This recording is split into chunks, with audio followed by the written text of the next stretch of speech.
In the previous lesson, whenever we wanted to add or modify properties of our tables, we created new table. We created different tables, products underscore 1, products underscore 2, products underscore 3, and so on. However, in practice, we use alter command to change the structure of an already existing table instead of creating a new table every time. Alter command starts with alter table database name dot table name. There are 4 keywords used with alter command. These keywords are add, drop, change, and modify.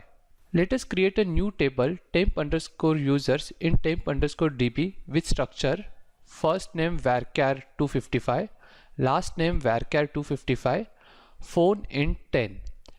Add no constraints. I hope now you can create a table using SQL and GUI.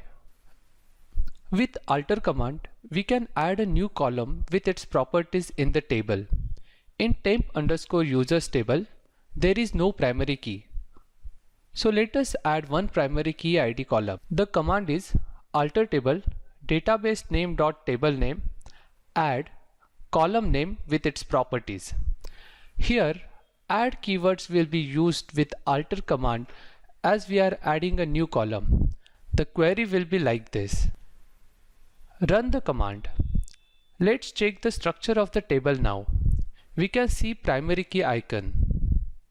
With alter command, we can also delete an existing column from a table.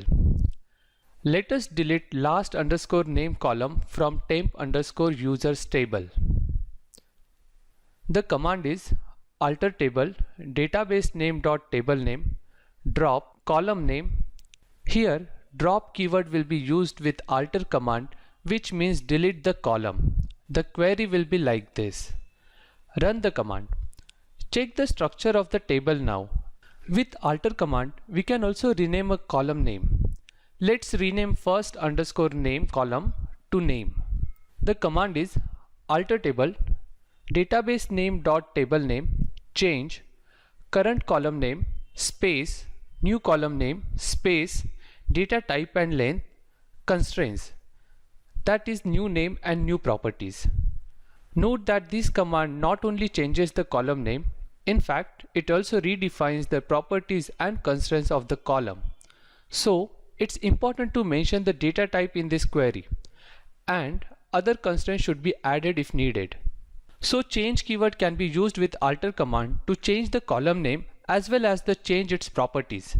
Here I have mentioned same data type and constraints as before because I want to keep everything same as before except the name. The query will look like this. Run the command. Check the structure of the table now and observe the column name. It's changed to name. We can add or delete constraints like primary key, not null, auto underscore increment, etc. Let's add not null property to the last name column. The command is alter table database name dot table name modify column name data type and properties. Here modify keyword will be used with alter command, which means change the properties of the column. The query will be like this. Run the query. Check the structure of the table now and observe the null value. Here we have kept the data type same. You can modify the data type as well in the previous query. Run the query. Check the structure of the table now and observe the data type of the name column. In this lesson, we learnt about alter command. In the next lesson, we will use this command to change structure of the tables that we have created so far.